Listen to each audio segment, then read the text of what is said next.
All right, so many of you might be wondering what's next for the Wharton Club of New York. Aside from pledging not to hog the microphone for the next 15 years, there are 5 key initiatives that I'd love to tackle. So the first is to engage Wharton alumni holistically.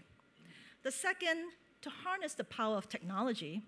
The third, to help alumni attain leadership positions. The fourth, to focus on diversity, equity, and inclusion. And the fifth, to advance the Take the Call campaign to make the call. The first initiative is to engage Wharton alumni holistically. Most of us engage with the club as though it's a professional alumni club, but it really is a club that can be so much more for all of us. The reality is that we are people with different interests, different facets in our lives, different phases in our lives, and we want to provide programming, camaraderie, a sense of community, and resources to help alumni in all walks of life, all stages in life, professionally and personally, to be relevant throughout our lifetime, since we are alumni for life. The second initiative is to harness the power of technology. We can engage more alumni by using technology to reach us, not only at work, but at home too, even when we cannot easily make it to in-person events. The third initiative is to help alumni attain leadership positions. We want to build Wharton into a powerhouse by preparing alumni and opening doors for them. And I'll say that again, opening doors. To help more alumni get into C-suite roles, board roles, government roles, roles of influence in business and politics. That ultimately helps all alumni, whether we work in a startup or in an established firm. Imagine our club offering a well-thought-out, lifelong education program of a 40-year professional journey of our alumni by using technology, curated online content from many sources, shared experiences from senior alumni, and in collaboration with Wharton, of course. Our alumni will be better equipped at the 5-year mark out of school to become a successful middle manager by learning leadership and management skills, at the 10-year mark to learn to think more strategically, the 15-year mark to learn about nonprofit board governance, the 20-year mark to get into the C-suite, and then the 30-year mark to learn about getting onto for-profit boards. These paths have been traversed by our senior alumni, people like you. And we can learn from you by creating learning modules to help our alumni get there.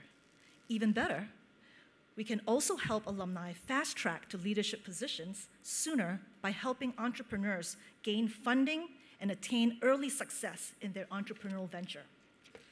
The fourth initiative is to focus on diversity, equity, and inclusion. With diversity, I really do mean that in a totally different way than you might be probably thinking right now. I think of diversity in 2 ways: diversity in industry and diversity in demographics. Today, while 36%, or about 35,000 Wharton alumni worldwide, are in a VP or higher position, just 7%, or 5,700, are in the C-suite, and only 4%, or 3,800, are CEOs. We want to see these numbers go up over time, but how do we do this? By diversifying the industries in which we work. If our intent is for alumni to fill C-suite roles and board positions, our alumni community needs to be in more diverse industries so that we are not all competing for the same top jobs. We should actively encourage students and alumni to explore different industries by opening our eyes through our programming to become educated about many other industry segments out there that we could be potentially working in and taking on leadership roles. This is the diversity in industry I'm referring to.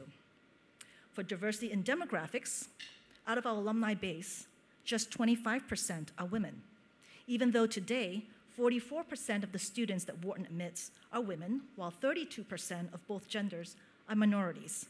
As many studies have shown, diversity in leadership and in the board makes for increased profitability for firms. The benefits are clear, and the Wharton alumni community can take the lead in the business world to make changes in our own workplaces, to create an impact on diversity, equity, and inclusion. The fifth initiative is to advance alumni from the mindset of take the call to make the call. Kenny has famously coined the phrase take the call as the mantra for Wharton alumni. It remains the minimum ask of any alum. That said, we want to build a future where every day alumni are proactively thinking of other alumni that we have the power to lift up, to make the call, to open doors, to get fellow alumni into C-suite roles, board roles, jobs, and business referrals. This is how we become a real powerhouse. Can you imagine if all 30,000 Wharton alumni in the New York area and all 96,000 living Wharton alumni worldwide are actively thinking of ways to make the call by opening doors for each other daily? The results can be staggering. The future ahead for us is bright and so full of opportunities to make an impact with yet more alumni. Tonight, we celebrate the accomplishments of 5 alumni who have achieved significant impact in their pursuits. They represent the realization of the potential within each alum.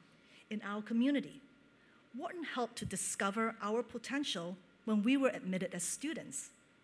As a community, we can each play a part in ensuring that the full potential of each alum is realized and maximized with appropriate opportunities by making the call and opening doors for each other.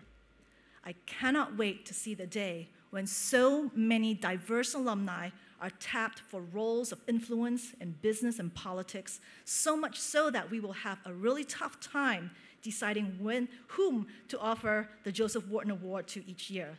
That would be a great problem to have.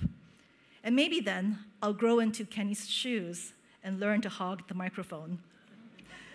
But for now, I'll hand it back to Bill. Thanks for coming tonight and enjoy the rest of tonight's program.